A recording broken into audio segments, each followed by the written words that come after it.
Wangeela Yohaannis boqonnaa 10 jalqabnaarra. Wangeela Yohaannis boqonnaa 10 duun jalqabee boqonnaa 9 keessatti seenaa mucaa ejajaamaa ta'e dhalatee wajjin wal qabsiisee waan guddaa akka barane nama. Isa irra ka'ee ijji isaa banamaa gaafa deeme eenyummaa Kiristoos namichi maal godhaa deeme adda baafataa deeme. Jalqaba namicha jedheen Kiristoosiin achiin booda raajiidha jedheeni achiin booda gooftaadha jedhee kana booda amanee jilbeeffatee maal godheef sagadeef. Okay, baay'ee namatti tola. Yeroo ijji isaa banamaa deemu ijji geggeessitoota ammoo maal ta'a deema? Ijji geggeessitoota yookaan fariisota barsiisota seera maal ta'a deeme? Jaamaa deeme. Yookaan ammoo jaamaa deeme ka jennu ifa ta'ee gara biyya lafaatti kan dhufe inni Kiristoos Yesuusidha. Faallaa kana Kiristoos irraa fagaanne jechuun maal keessa fagaanne jechuudha? Dukkana Kiristoos irraa fagaataa deemne jechuun dukkana keessa deemaa dhufne jechuudha. Kiristoos ifa waan ta'eef gara Kiristoositti dhufuun ifa. Kana jechuun hin argina jechuudha. Kiristoos irraa fagaachuun jaamummaadha. Dukkanaa'ummaadha jechuudha. Kanaaf maal jedheen Kiristoos tokko keessaa geggeessota keessaa dhagaanii maal jechuu barbaaddeeti? Nuti warra ijaan hin argine jechuu barbaaddeeti irra jennaani otoo silaa ijaan kan argitan jaamaa taatanii gaarii ture ija isinii bana ture. Amma garuu hin argina jettu jaamummaan keessan akkasuma jiraata kan jedhu ergaa Lodooqiyaa wajjin wal bira qabnee ilaallee ture. Har'a boqonnaa 11 irraa garuu yaada baay'ee murteessaa tokkoon jalqaba. Yesuus itti fufee jedha 11 irraa. Dhugumaan isinitti himaa. Namni gola hoolotaatti balbalaan ol galuu dhiisee karaa biraatiin lixu inni hattuudha. Maalidha jedheen? Saamtuudha. Okay. Waa'ee hundeeffama amantii kennaa kanaan dura ilaallee ture. Hundeeffamni amantii kiristaanummaa duuka buutummaa kan irratti hundaa'e Kiristoos Yesuus ilma eenyu ka jedhudha? Ilma Waaqa jiraataati ka jedhudha. Wangeela Yohaannis boqonnaa 16 irratti eenyu naan jettuu jedhee Kiristoos gaafatu ati qulqulluu ilma Waaqa jiraataati jedhanii gaaf deebisaniif hundee kanarra mana koo maal godha jedhe Kiristoos? Ijaaradhaa jedhe. Amma namni kiristaana ta'ee maqaa Kiristoos Yesuus ilma Waaqa jiraataa jedhuun gara kiristaanummaan dhufne hattuu jechuudha. Yookaan immoo looyee galtootaa jedha Yihudaa keessatti isaan kanneen. Warra lo'anii maal godhan? Galan. Kanaaf karaan dhugaan inni qajeelaan looyee galtoonni macaafa Yihudaa san keessa jaada jiru durseen dubbisee deebi'ee gara dhufe baay'ee natti tola. Mee Yihudaa bira dhandhama. Yihudaa boqonnaa 1 lakkoofsa 4 irraa akkana jedha. Warri Waaqayyo malee jiraatan ayyaana Waaqayyo keenyaa argachuun gadhiisitti jiraachuudha jedhanii yaada isaanii diddiiranii Kiristoos gooftaa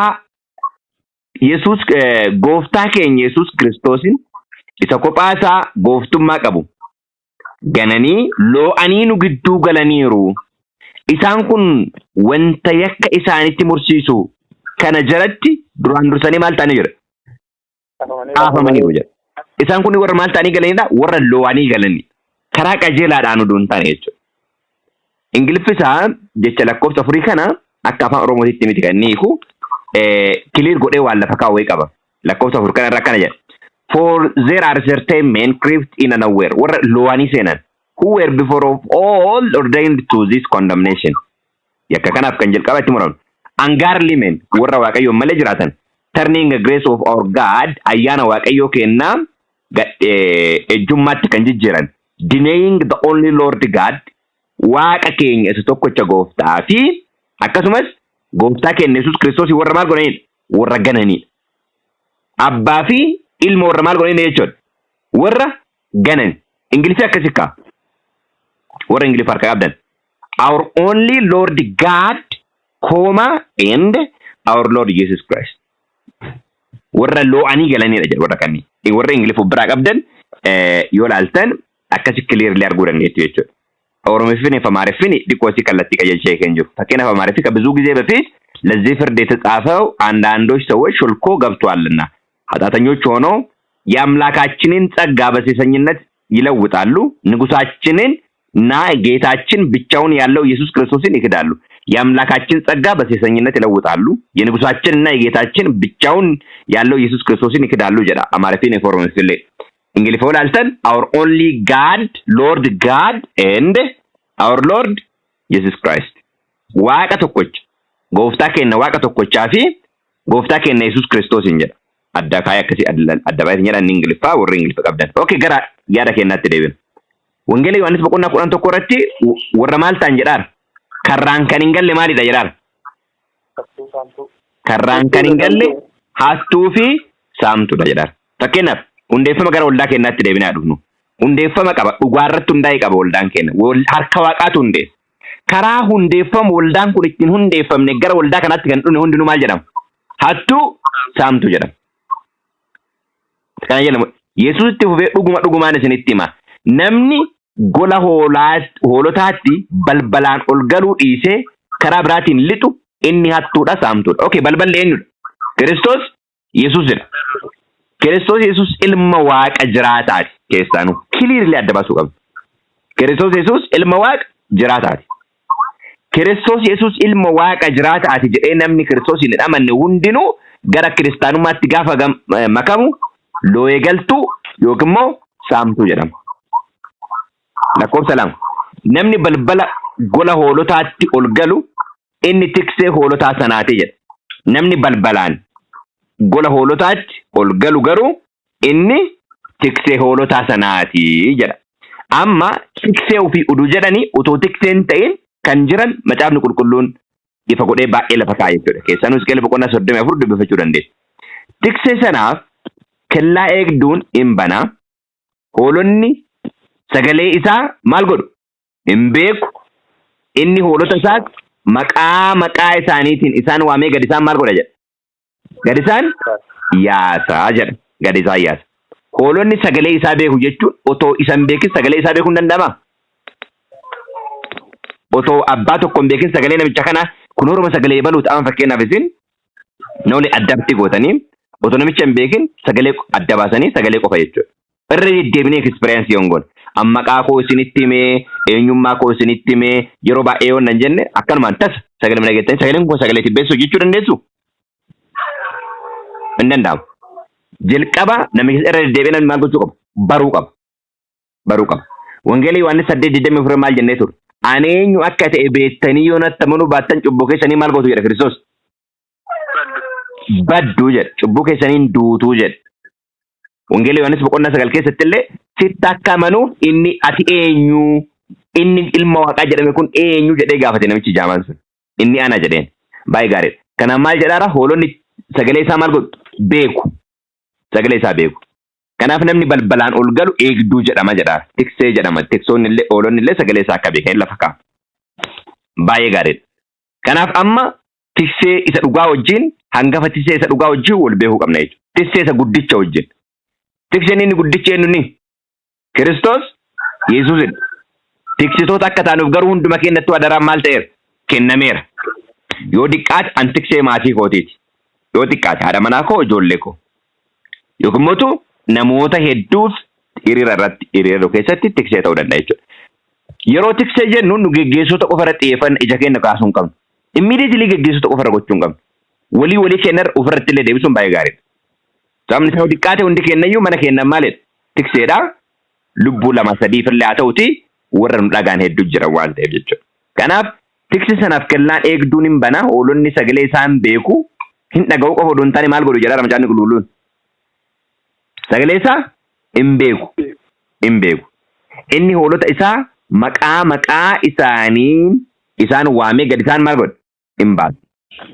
Hoolota isaa hundumaa erga gad yaasee fuula isaanii dura maal godha? Hin adeema. Baay'ee gaariidha. Eenyutu fuula isaanii dura adeema? Hoolichi. Tikseen akka bara kanaa duubaa hoolota oofaa hoolonni gara barbaadan bittinnaanii miti. Akka naannoo bakka giddu galeessaatti. Kan fuuldura deemu eenyunni? Tikseedha. Tiksee laalaa fuuldura maal godhu deemu? Hadha geggeessonni bara kennaallee silaa uummata fuuldura ofii deemuu qabu. Kadhate yoo ta'e ofii jalqabuu qabu. Adeemsa deemamu hundumaa soomaaf sagada ofii gochuu qabu. Haala ittiin dhugaan lallabamu ofii piraaktikalii mul'isanii lallabuutu isaan irra ture. Lallabuutu nurra ture hadha namoota lallabnu. Jireenyi keenya jalqaba lallabuu danda'uu qabu. Har'a garuu faallaa ta'e addunyaan kiristaanummaan keessummaa walii ta'ani.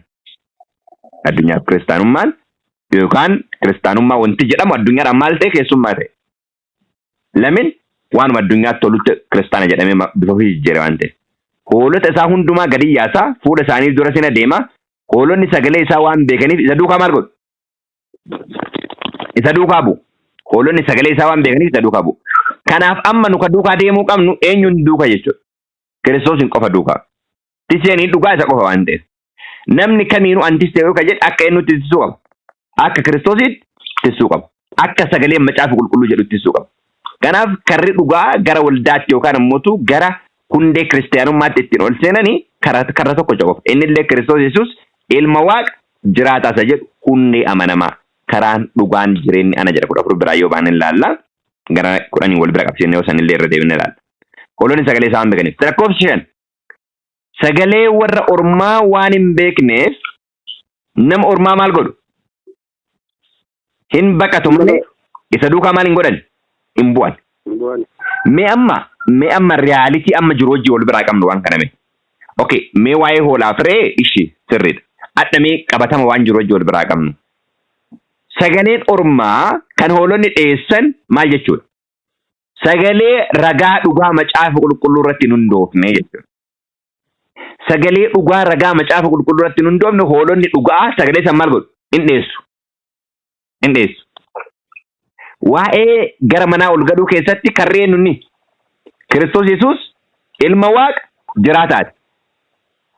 Namni Kiristoos Yesuus ilma waaqa jiraataati jedhee gara waldaatti dhufne yookaan ammoo kana jedhee hin barsiifne sagalee kanaan orma ta'e hoolonni maal godhu jechuudha?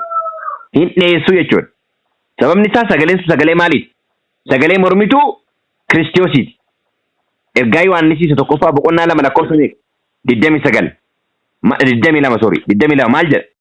Isuma Yesuus Kiristoos masicha ta'uusaa ganu malee sobduun eenyu ree? Mormituun Kiristoos inni abbaaf ilma ganu isa kana jedha. Inni abbaa fi ilma ganu. Ilmi Kiristoos Yesuus jechuudha. Ilma eenyu jedhama? Ilma waaqa jiraataati. Waan inni jiraataa noo abbaadha. Akkana yoo namanne macaan qulqulluu eenyu jedhaan? Mormituu Kiristoosiiti jedhaan. Kanaaf hoolonni sagalee kana yoo dhagan maal godhuu qabu? Dhiyeessuu qabu. Tole, ergaa Yohaannis 2 boqonnaa 1 lakkoofsa 9 dubbisa. Sagalee irraa akkana jedha. Namni barsiisa Kiristoositti qabamuu dhiisee kana darbee barsiisu Waaqayyoon of biraa maal hin godhu jedha. Waaqayyoon of biraan qabu. Inni barsiichatti qabamee jiraatu immoo abbaa ilmas of biraa qaba. Namni barsiisa eenyutti qabatee jiraatu? Barsiisa Kiristoositti qabatee jiraatu. Kana jechuun namni karraan ol galu jechuudha. Namni karra dhugaa barsiisa Kiristoositiin ol galu abbaaf ilma of biraa qaba. 10 irraa akkana jedha. Namni barsiisa kana hin fudhanne isin barsiisuuf yoo dhufe garuu mana keessanitti maal hin godhinaa?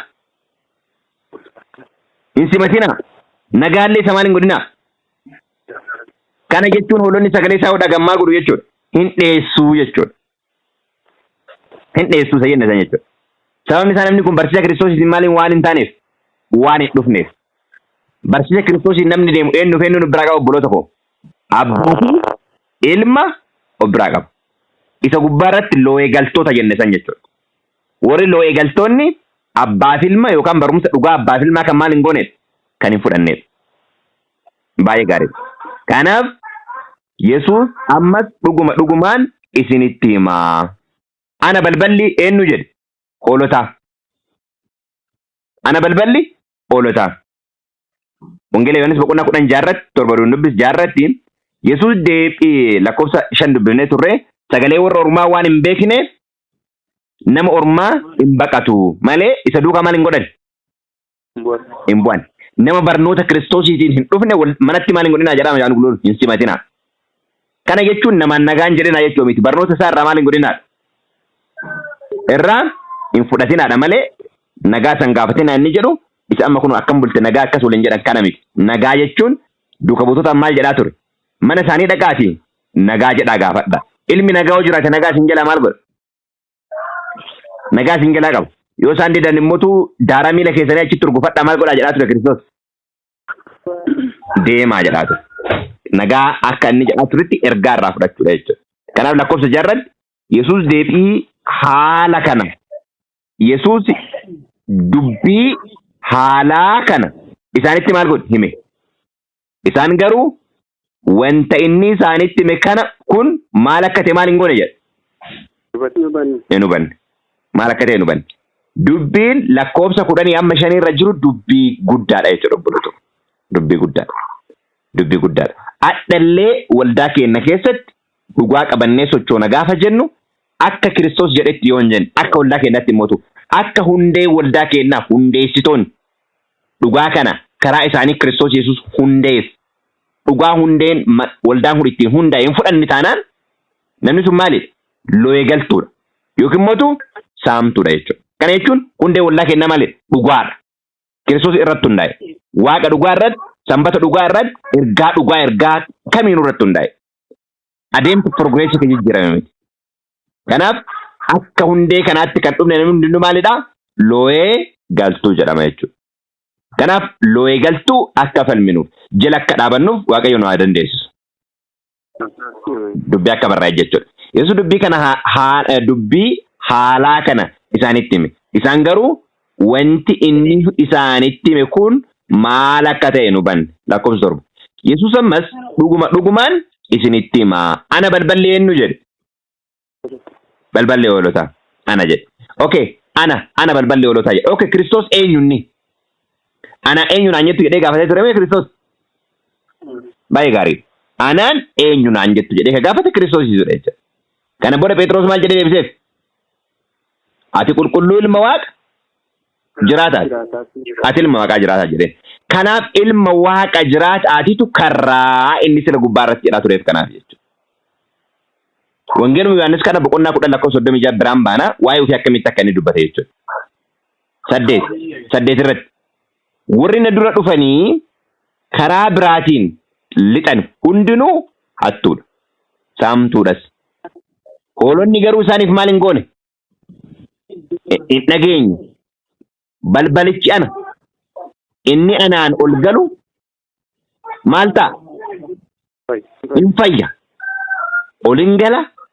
Gadi hin ba'a. Dheedichas maal godha? In argata.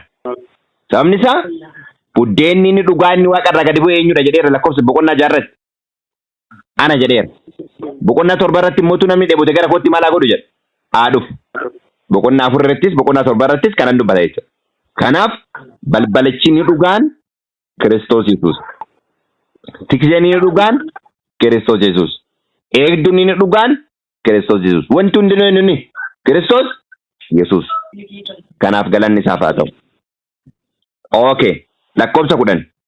Lakkoofsa 9 irratti olis hin gala, gadis hin ba'a, nyaanni isaas amanamaa. Dheedichas hin argata. Hattuun 10 irratti. Waan biraaf utuu hin ta'in maaluudhaaf dhufti? Hatuudhaaf, qaluudhaaf, balleessuudhaaf hin dhufti. An garuu hoolonni jireenyaa qabaataniif, irraa hafaasaa qabaataniif dhufeera jedhe. Okay. Mee hattuu amala warra hattuu kanneen ilaallame. Inni kan biraa maaliif dhufa? Hatuudhaaf dhufu. Qaluudhaaf dhufu. Hisqeel keessatti isin warra coccoomaan qalattu jedha. Yihudaa keessatti waan nama jaallifne Yihudaa sila isin dubbisee ture. Ammallee iddoo wayii keessa kootti dhufe yennaan garasitti isin deebisuu barbaade. Yaada akkas jedhu qaba Yihudaa keessatti. Namoonni raajiin irratti dubbatame kun waan hundumaatti hin gungumu. Waan hundumaas hin komatu. Akka kajeellaa isaaniitti hin jiraatu. Afaaniin guddisanii of hin jaju. Warra waa irraa abdatan immoo sobanii maal godhu jedha? Saadu jedha. Warra waa irraa argatan sobanii maal godhu? Saadu. Saadu jechuun maal jechuudha? Sossobanii maqaa isaanii maal godhu jechuudha? Ol kakaasu. Sababni isaa maal godhaaran? Waa irraa barbaadu waan ta'eef. Waa irraa barbaadu waan ta'eef. Har'a hoolota coccoomuun qalattu jedha. Warra caban immoo fayyiftanii warra immoo socho'uu dandeenye hin gargaartanii jedhee waa'ee eegdotaa yeroo dubbatu argine hin jenne jechuudha. Kanaaf hatuuf qaluuf balleessuudhaaf hin dhufu. An garuu hoolonni jireenya haa qabaatanii. Okay. Hadhaa yoo argitan waldaa keenya keessatti laatoo waldaa addunyaa kiristaana jedhamee dubbatamu keessatti yeroo baay'ee kan dubbatamu waa'ee galiiti. Baay'ee kan immoo konfiraansiin waldaa keenya keessatti illee yeroo dubbatamu waa'ee ijaarsa manaati. Waa'ee kana godhaati. Waa'ee maallaqa walitti qabaati. Lubbuun jireenya namni akka fayyuuf akka jireenya argatuuf akka kadeessa dheengaddaa soomanii bu'anii kadhachuun irra ta'eera. Yoo ispeeshaalee namni keessummaa wayii dhufe jedhanii alatti. Obboloota kee jireenyi keenya akka fayyu hidhannaan keenya samii wajjin maal ta'uu qaba? Walitti hidhachuu qaba. Kiristoosiin isatti seessa dhugaa ta'e san irraa jakeenya maal gochuu qabnu? Buqqifachuu hin qabnu. Lakkoofsa 11. Yesuus tikseen gaarii anaa. Tikseen gaarii lubbuu isaa hoolotaaf maal godha? Hin kenna. Amma tiksee yoo ofiin jedhamne nullee akka gochuu qabnu akkanadha jechuudha. Ergaa Yohaannis inni tokkoffaa boqonnaa 5 lakkoofsa meeqa? Ergaa Yohaannis tokkoffaa boqonnaa 3 lakkoofsa 16. 3:16 irraa maal jedha? Kiristoos lubbuu ofii nuu kennuu isaatiin jaalalli maal akka ta'e maal gooneera? Hubanneera. Barreera. Nuti obboloota keenyaaf lubbuu keenya maal gochuu qabna jedha? Kennuu qabna. Bara kana garuu akka an jedhe yoo ati hin deemne tajaajila keessaa baata. Akka gaggeessan jedhe yoo sochoone ati kanaan booda maal miti? Adventistii miti. Akka Kiristoos jedhetti miti bara. Utuu akka Kiristoos jedhetti jedhee nama tokkocha irra fudhachuudhaaf jalqaba eenyuun mariisuutu barbaachisa. Tisseessa dhugaa mariisuun barbaachisa moo barbaachisa? Tissee inni dhugaa inni. Kanaaf nama tokkocha irra fudhachuudhaaf jalqaba iddoo olaanaa fudhachuu qabu inni. Kiristoos Yesuus tissee olaanaa ta'e san jechuudha. Adda garuu namootatu iddoo fudhata. Mee fakkeenyaaf tariitii waa'ee koo dubbachuu barbaadeeti miti yani. Tarii kiyya xiqqoo guddaadha waan ta'eef. Har'a nama tajaajila dhaabsanii tajaajila karaa hundaan ugguranii waa'ee isaa iddoo baay'ee dubbatamaaru amma qaada'uun barbaadu garuu onlaayinii irra argaa jirtu. Namoonni baay'een illee ka jaalatan ka tajaajilaan beekamu. Garuu ka uggurameeru. Okay, maal ta'ee jennaan akka gaggeessonni barbaadanitti maal ta'uu waan dhibeef? Barbaadu waan jiraachuu waan dhibeef akka isaan barbaadanitti lugaama isaanii tajaajilu waan dhibeef. Yesuus garuu maal jedhaa? Tikseen gaariin anaa, tikseen gaariin lubbuu isaa hoolotaaf hin kenna jedhaara malee nama biraatti lubbuu isaaniif kenna jedhaan jiru. Nu Kiristoosiif hin duunu isatu nu du'e malee. Geggeessitootaaf uummata miti kan miidhamuu qabu. Geggeessitootatu miidhamee uummata maal gochuu qaba? Tajaajiluu qabu. Miidhamee tajaajiluu kan qabu geggeessitoota akka ta'e foormulaan Kiristoosii akkasidha. Foormulaa abbaa biraa yoo ta'e garuu uummanni miidhamee uummanni guramee nun tajaajila akka jedhu yoo jiraate foormulaa tissee biraati jechuudha. Inni foormulaa saamtuuti, foormulaa hattuuti, foormulaa looyee galtuuti. Akkas jedhaa macaafni qulqulluun. Foormulaa inni Kiristoosii ofii miidhamanii uummata maal gochuudha? Tajaajiluudha, du'aa oolchuudha. 12. Tikseen dhugaa utuu hin ta'in bitamee kan eegu kan jedhu kuni is professional jedha.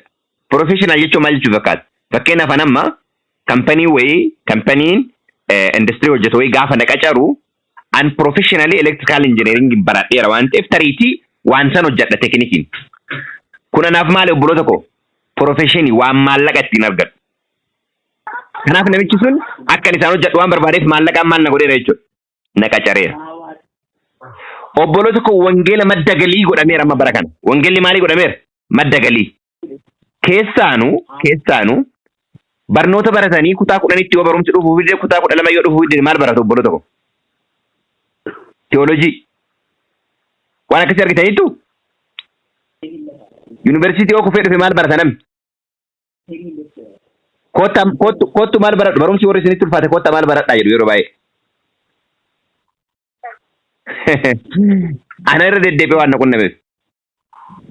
Yoo barnoota addunyaatiif namni intelijentii ta'e barbaachise wangeelaaf namni barumsa sammuu qabu barbaachisu? Hin barbaachisu? Wangeelli beekumsa addunyaatiin madaalamuu hafuura cabaan madaalama dhugaa waliin galchu kun. Hafuura cabaa wallaalaan utoomaan baranne wangeela hojjechuu danda'u hin danda'u. Sababni isaa beekumsa addunyaa irratti hin taane hafuura cabaa irratti hundaa'a waan ta'eef kun waliin nu galcha. Kana jechuun garuu namni barate wangeelaaf hin barbaachisu jechuu? No. Sammuun isaanii qarama sammuu fayyaa namoonni qaban akkuma barnoota addunyaa iddoo addaa kennaniif jedhan wangeelaaf iddoon san caala kennamuufii qabu.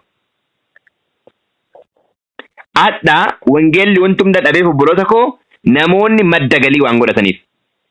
Namoonni hojii dhaban ittiin qacaramu. Wangeelli namoonni hojii dhaban kan itti qacaramanii hojii argatanii miti. Wangeelli jireenya kan keetiin keessa seentee utuu hin beekin jireenyaan kan lallabdudha. Achiin booda maallaqni tarii kan kennamuufi sangaa lafa qotu afaan isaa maaliin godhin jedha? Sangaa lafa qotu afaan maal hin godhin. Hin hidhin jedha malee sangaa lafa qotu afaan hin hidhin jedha malee haa nyaatu nyaata itti agarsiisi achiin camaddee lafaan qottaa ka jedhu hin jiru. Jireenyi keenya wangeela gaafa lallabe wangeelaaf aarsaa gaafa kafalleet hin jenne waan nu barbaachisu maal godha nuuf kenna. Giraawundii kanaan malee iddoo hojii dhabdoonni itti hojii argatan wangeelli ta'uu hin qabu. Wangeelli jireenya keenya wangeela gaafa lallabne warri jireenya lallaban keessa akkasiin yoo san aarsaa hunda kafaluudhaaf qophii ta'a. Yoo hin taane gaafa mallaan dhaabate illee maal godha hojichatti nagaadhaam. Hoolonnis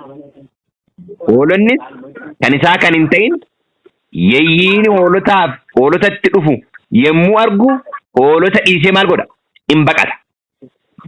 Yayyiin hoolota butatee warra hafan maal godha hin bittimsa. Inni maaliidhaan eegu tikseen dhugaa utuu hin ta'in inni bitamee eegu. Bitamee eegu ka jedhu kana lakkoofsa 12 irraa akkana jedha Ingiliffisa 12 kana Ingiliffisa akkana jedha. But he that is an hireling and not the shepherd, whose own the sheep are not, see the wolf coming and leave the sheep and flees, and the wolf catch them and scattered the sheep. Isaan keessa kaanii qabata warra hafan immoo maal godha jedha hin bittimsa. Maaliin? Yayyiin Ingiliffarra akkana jedha. Irranyaa yaalonee bagocheem yersuu yaalonuut moyaatanyaa gin jedha Oromitti. Moyaatanyaa jechuun kan ogummaadhaan maal godhu jechuudha. Eegu. Ogummaa lallabaa, ogummaa faarfannaa jiramu hin jiru.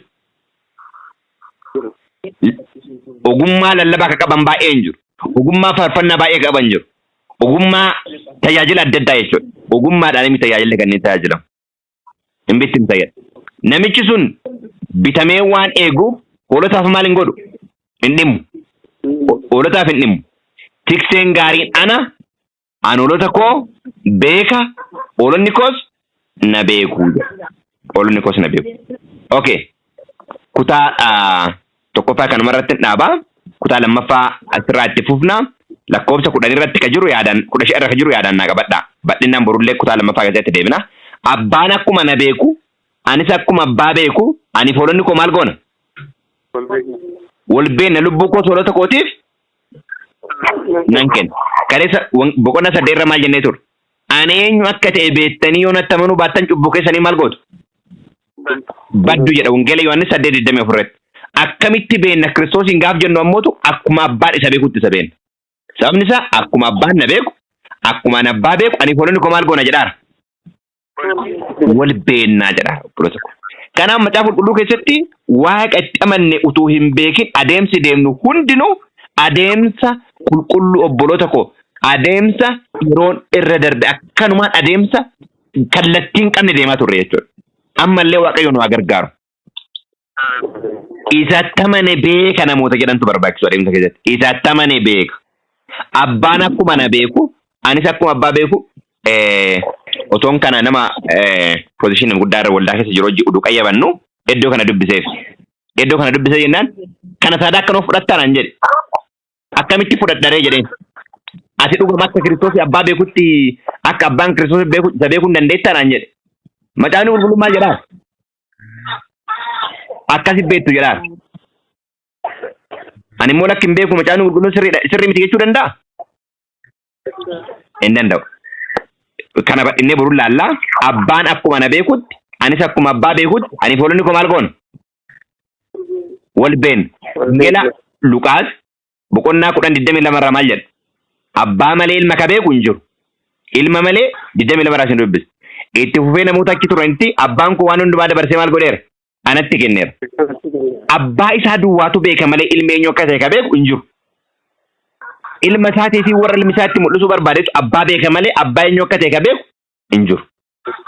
Okay, amma Kiristoos maal jedhaa? Kiristoos maal jedhaa? Akkuma abbaa beeku, akkuma abbaan na beeku, ani hoolonni koo maal goona? Wal beekna jedhaa miti ree? Gaariidha. Abbaan akkamitti beeka Kiristoosiin? Abbaan akkamitti beeka Kiristoosiin? Tokko tuqaa tokkoffaa. inni ilma isaa akka ta'etti beeka. Inni ilma isaa akka ta'etti beeka. Maatewos boqonnaa 3 lakkoofsa 17. Ammallee Maatewos boqonnaa 17 lakkoofsa 5. Akka inni ilma isaa ta'etti beeka. Tuqaa tokkoffaa. Tuqaa lammaffaa. Inni waaqummaa akka isaa akka qabutti beeka. Nagaame sagaleen koo. Boqonnaa 1 lakkoofsa 8 irra yoo dubbiftanii maal jedhaanii? Waa'ee ilmaa garuu teessoon kee yaa Waaqayyo bara amma baraati. Uleen mootummaa keessa ulee qajeelummaati. Qajeelummaa. Kanaaf inni waaqummaa akka qabutti beeka. Tokkoffaa ilma isaa akka ta'etti beeka jenneerraa. Lammaffaa waaqummaa akka isaa akka qabutti beeka. Tuqaan sadaffaan obboloota koo ofii isaatii waaqa isaa akka ta'etti beeka. Irra deema jecha kana. Abbaan waaqa eenyuuti? Waaqa Yesuus Kiristoosiiti. Kanaaf Kiristoos maal jedhe? Gara abbaa kootiif gara abbaa keessanii. Gara waaqa kootiitiif waaqa eenyu? Waaqa keessanii. Kanaaf Ibroota 1:9 irratti ati qajeelina jaallatte jal'inee jibbite. Kanaaf waaqayyoo kee waaqayyichatu maal si godhe? Si dibe waaqayyoo kee jedheen abbaan ilma isaati. An waaqa keeti jedheen. Waaqayyichatu si dibe jedheen. Kanaaf abbaan ilma isaa akkamitti beeka? Tokkoffaa akka ilma isaa ta'e beeka. Kiristoosiin jechuudha. Lammaffaa akka inni waaqummaa akka isaa qabutti beeka. Sadaffaa akka ofii waaqa isaa ta'etti beeka. Arfaffaa akka hafuura qulqulluun isa dibetti beeka. Kanaaf waaqayyoo kee waaqayyichatu maal si godhe? Si dibe. Dibata gammachuu kanaan warra si wajjin jira irra maal si godhe jedha? Si caalchisa. Maaliidhaan dibe ilma isaa abbaan? Hojii ergamoota 10:38 irratti hafuura qulqulluudhaan maal godhe? Isa dibe. Waaqayyo Yesuus ilma Naazreet kana hafuura qulqulluudhaan isa dibee humnaan akka isa guute jedha. Kiristoos afaan ofiitiin Luqaas boqonnaa 4:18 irratti hafuurri gooftichaa anarra jira. Inni maal na godheera jedha? Na dibeera jedha. Kanaaf nuuf Kiristoos akkuma abbaan beekutti Kiristoos hin beekne jechuudha nullee. Akkamitti inni ilma waaqa akka ta'etti, waaqummaa akka qabutti, abbaan waaqa isaa akka ta'etti, hafuura qulqulluun akka isa dibeetti isa beekne jechuudha. Kiristoos illee akkasumatti beeka. Abbaa koo jedhaan mira Kiristoosiin tokko abbaa isaa akka ta'e beeka. Lammaffaa akka inni waaqa isaa ta'e beeka. Waaqa kootii waaqa keessan jedheera waan ta'eef. Inni biraa waaqummaa akka abbaa akka qabutti beeka Kiristoos illee. Aniif abbaan maal jedheera? Aniif abbaan tokko jedheera. Karaa biraatiin immoo akka hafuura qulqulluun dibameetti beeka Kiristoos illee. Waaqayyo maal na godheera jedha afaan ofiitiin? Na dibeera jedha. Luqaas 4:18. Kanaaf nullee akkasumatti Kiristoos hin beekne akkuma abbaan na beeku, akkuma ani abbaa beeku, ani folonni koo maal goona jedha? Wal beenna jedha. Akkasitti isa beekuu danda'uu qabna jechuudha. Yoo akkanatti hin beekne wangeelaaf nu looyee galtoota jechuudha. Isaattuu jedhame sanidha jechuudha. Warra karraan waliin galle jechuudha. Kanaaf karra dhugaa Kiristoosiin ol gallee wangeela dhugaa addunyaa lallabuu akka dandeenyu Waaqayyo gara keenya nuuf haa eebbisu.